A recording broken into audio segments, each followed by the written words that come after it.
Assalamualaikum warahmatullahi wabarakatuh. Halo semuanya, perkenalkan saya Zahra Salsabil Lubis. Di sini saya akan menjelaskan tentang proyek akhir pemrograman Big Data, praktikum pemrograman Big Data tahun 2025.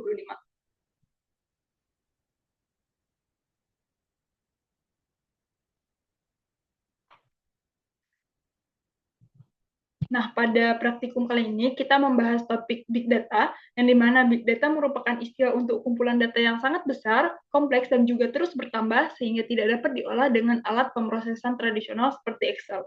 Nah, Big Data ini mencakup beberapa jenis data, yaitu data terstruktur, yang berisikan tabel database, lalu data semi-terstruktur, yaitu JSON dan XML, dan data tidak terstruktur berupa gambar, video, dan teks bebas.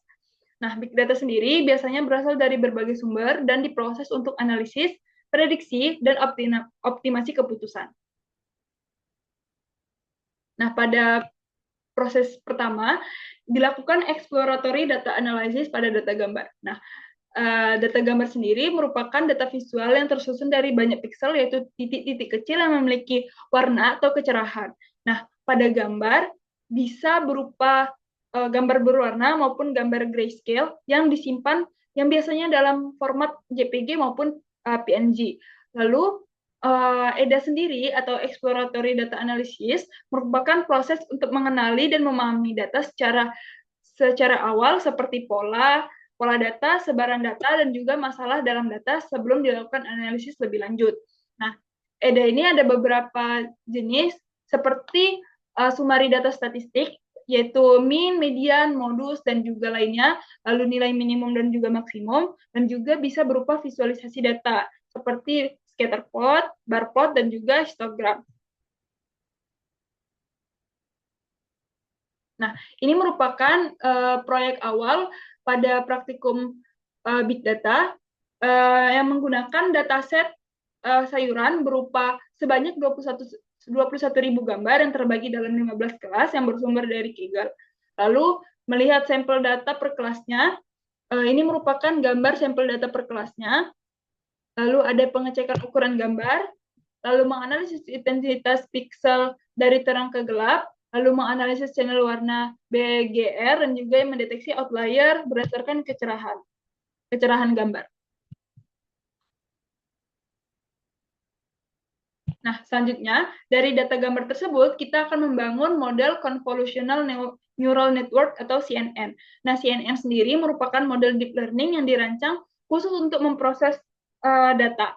CNN ini bekerja dengan cara mengekstraksi pola visual seperti tepi, tekstur, dan juga bentuk secara otomatis melalui lapisan konvolusi sehingga dapat efektif untuk melakukan klasifikasi gambar.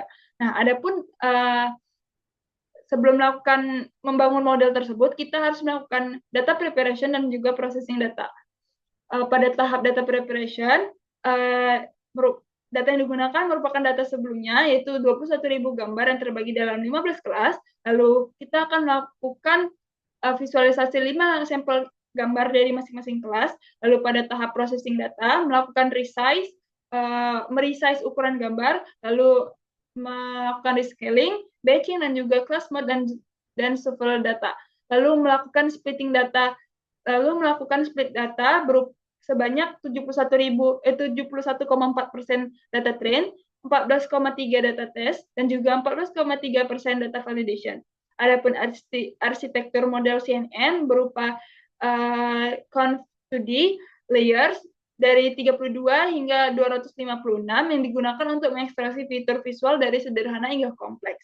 Lalu melakukan batch normalization, yaitu berfungsi untuk menormalkan output setiap layer agar pelatihan lebih stabil dan juga cepat.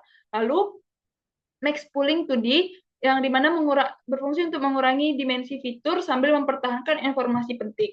Lalu layer flatten, yang berfungsi untuk mengubah fitur 2D menjadi vektor satu dimensi untuk diproses oleh fully connected layer.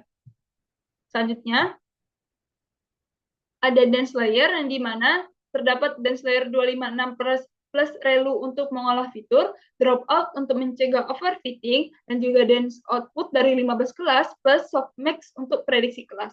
Lalu ada callbacks yang dimana ada early stopping untuk menghentikan training jika tidak membaik, lalu model checkpoint untuk menyimpan data data untuk menyimpan pemodelan data.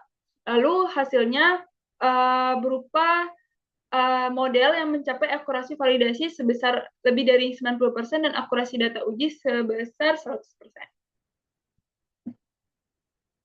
Nah, ini merupakan proyek pembangunan model CNN. Lalu ada transfer learning object detection dengan RoboFlow. Nah, transfer learning sendiri merupakan teknik memanfaatkan model object detection yang sudah dilatih sebelumnya, lalu menyesuaikan pada dataset baru. Nah, model ini bisa belajar model bisa belajar dengan cepat dan juga akurat meskipun memiliki dataset yang juga kecil. Nah, pada proses transfer learning object detection ini, kita akan menggunakan tools web dari web RoboFlow yang dimana merupakan platform yang mempermudah persiapan dataset, melakukan anotasi gambar untuk object detection. Adapun tahapan menggunakan RoboFlow, yang pertama mengupload dataset sebesar 300 data dan terdiri dari 3 kelas, melakukan anotasi bounding box, melakukan pre-processing dan augmentasi, lalu melakukan split dataset, pembagian dataset menjadi train, fall, dan test, dan juga export dataset dalam format YOLO V8. Nah, ini merupakan project di RoboFlow, berupa tampilan project training di RoboFlow. Lalu ada contoh bounding box pada kelas kupu-kupu. Nah, selanjutnya kita akan membangun model objek deteksi. Nah, object detection adalah teknik computer vision untuk menemukan dan memberi label objek dalam sebuah gambar dengan menampilkan bounding box yang menunjukkan posisi objek tersebut. Adapun model yang digunakan yaitu model YOLO V8, yang dimana data berupa data gambar yang sebelumnya dilakukan anotasi di RoboFlow, terdiri dari 3 kelas, yaitu anjing, kupu-kupu, dan juga ayam, lalu memiliki 100 gambar per kelasnya.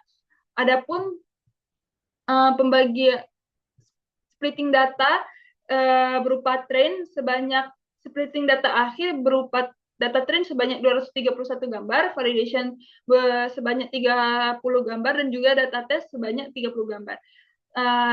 Pada tahap anotasi sebelumnya, didapat beberapa anomali pada gambar sehingga data train dikurangi sebanyak 9 gambar yang merupakan gambar yang memiliki anomali. Lalu adapun arsitektur model YOLO, yang pertama ada backbone yang berfungsi untuk mengekstraksi fitur dasar dari gambar melalui layer const, C2F, dan juga SPPF. Lalu ada NIC yang berfungsi untuk menggabungkan fitur dari berbagai level kedalaman menggunakan upsample dan juga concave untuk mendukung deteksi multiskala. Dan juga HEAD yang berfungsi untuk menghasilkan output akhir berupa bounding box, confidence score, dan juga class object pada 3 skala berbeda. Ini merupakan hasil evaluasi per kelas dan juga contoh hasil objek deteksi pada kelas kupu-kupu.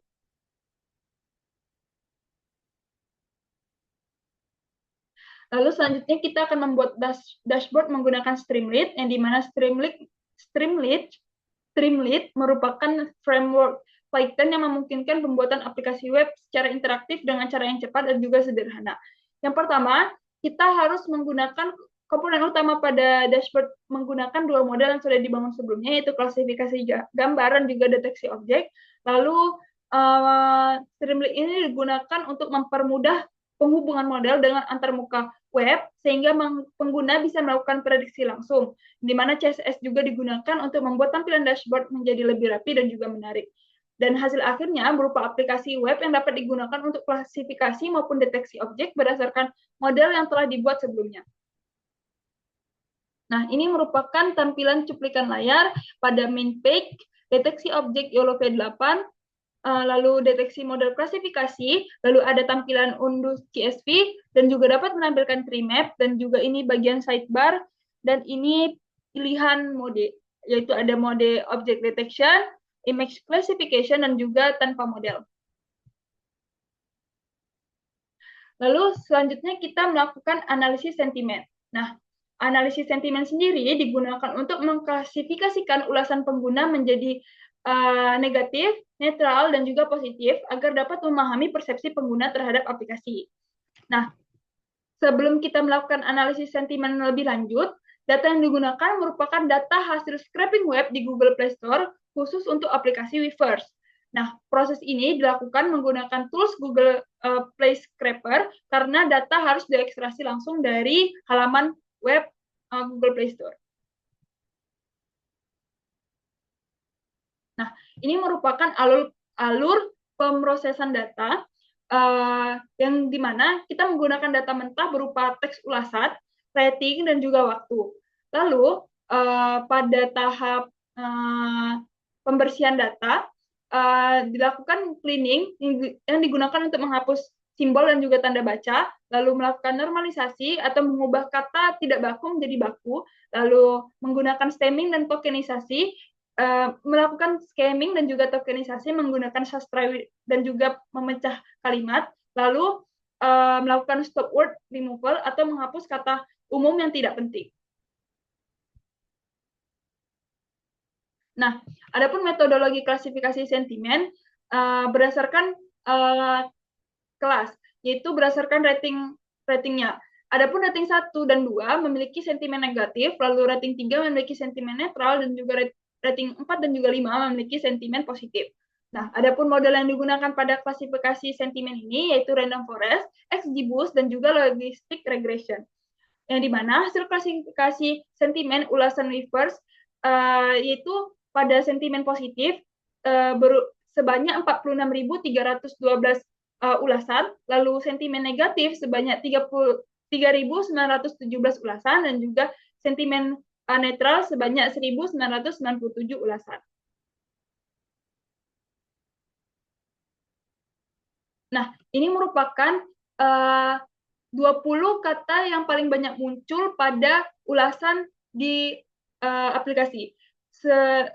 Kata bagus merupakan kata yang paling banyak muncul, sekitar 1.350 kata yang muncul dalam setiap ulasan. Disusul oleh aplikasi, bangetnya, aku, dan lainnya. Lalu ini merupakan visualisasi word cloud, yang dimana ketika kata yang paling besar itu merupakan kata yang paling banyak muncul pada setiap ulasan. Di mana ada kata aplikasi, ada kata bagus, ada kata banget, ada kata aku, suka, bisa, sangat, idol, dan lainnya. Nah, itu tadi yang bisa saya sampaikan tentang proyek beberapa materi pada pemrograman Big Data.